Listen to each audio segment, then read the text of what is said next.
Okay, so look, we've expressed concerns over China's potential use of software platforms that could endanger or threaten America's safety and their national security. So that is the president's concern. That is why we have called on Congress to take action. We see a bipartisan piece of legislation that you know that we are supporting. It's called the Restrict Act, as you all know and been covering. And so that's the president's main priority, to make sure when it comes to their safety, when it comes to their security, when it comes to our national security, that those things are protected. And so that has been the president's focus over the last couple of years.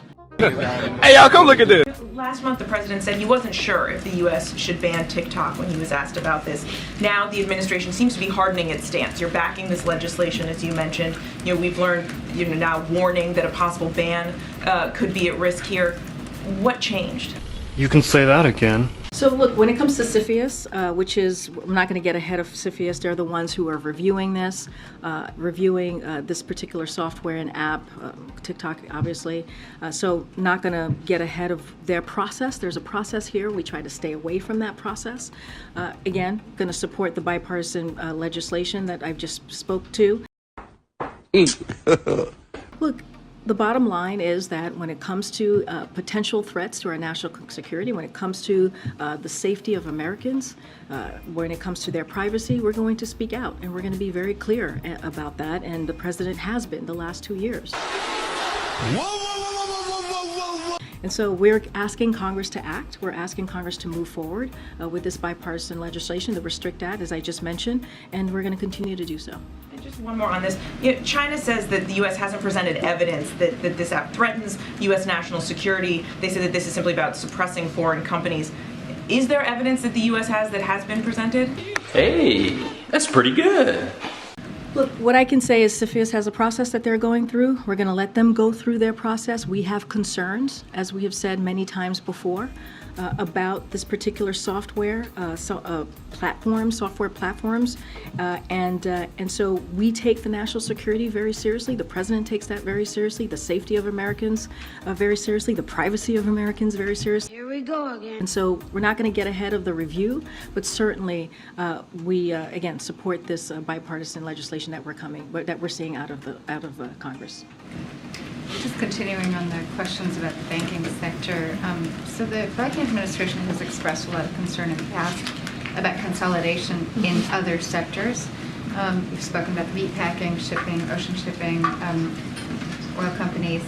Are you worried that this crisis surrounding several regional banks could lead to a consolidation and a concentration in the larger banking sector? And then I'll have another one. So promoting competition in the American economy, we see that as a priority. You hear the president say these words I'm about to repeat right now, which is capitalism without competition isn't capitalism. And so that is something that you've heard the president say multiple times. His executive order on this particular issue, promoting competition, specifically encourages the Justice Department in consultation with the Fed, the FDIC, and Comptroller of the Currency to revitalize merger and oversight. So again, this is something that the president believes in. He believes that we have to have capitalism, and you can't have capitalism without competition, and that isn't capitalism. And so I'll just leave it there. And it isn't, again, the last thing I would say is an important part of our American economy. Tell me something we don't know. Yeah, tell me. I mean, the question is, are you concerned, and what can you do about it? As consumers are now making decisions, having seen what happened with SVB and with Signature, what's happening now with First Republic, I mean, what tools do you have to push back against a further concentration in this critical? Look, as it relates to specific banks and institutions, I would refer you to the relevant banking regulators. So I'd leave that there, and that's why the president. But more broadly, that's why the president took the actions that he did over the weekend. Remember, he directed his Treasury Secretary and the NSC director to come up with a plan on how to deal with what we were seeing with SVB, the Silicon Valley Bank, and so they took action. And now, what we believe, and what you heard from the Secretary today, which is decisive and forceful actions were taken by the government government to strengthen public confidence in our banking system. So there should be confidence in our banking system. No taxpayer money is being used or put at risk with this action. And lastly, she said our banking system remains sound and that Americans can feel confident that their deposits will be there when they need them. This week's actions demonstrate our resolute commitment to ensure the depositor savings remain safe. Again, this is something that happened and occurred at the president's direction, and we want to make sure that Americans do indeed feel confident. I'm not going to speak to any specific bank, as you just asked me about the particular bank in California. We clearly are going to be monitoring. Oh, really?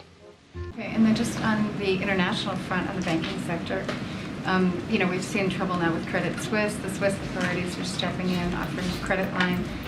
What had been discussed there was also a further consolidation.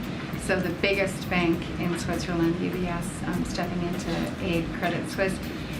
Would you have concerns about that on a global scale if you start to see this movement, kind of happening globally?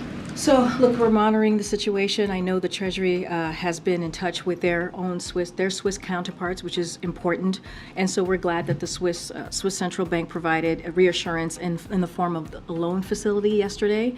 But I will say that what we're seeing currently with the Credit Suisse is a distinct issue, and it's a problem. And its problems are not related to the current economic situation, the current economic environment. Again, this is a distinct issue that we're currently seeing, and we're having the Treasury secretaries, the Treasury, I should say, more broadly, is having conversation with their counter.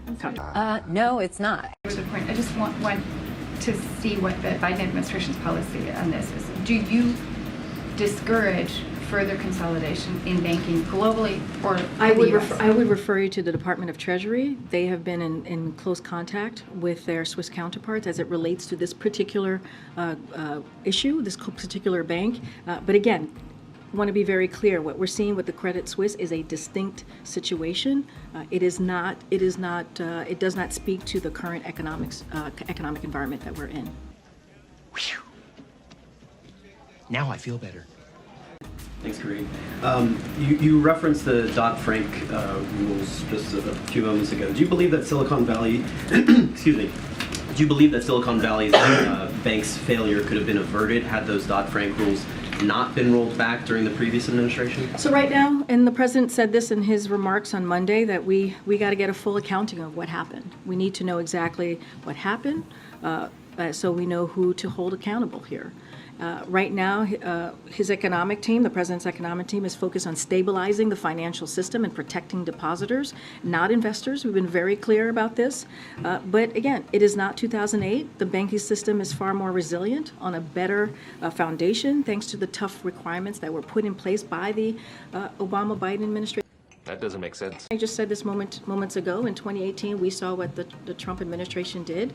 They did roll back some of those tough requirements. But again, we need to see exactly, do a full review, get a full accounting of what occurred, so we can make sure to hold those to account. All right, move on. Nothing to see here.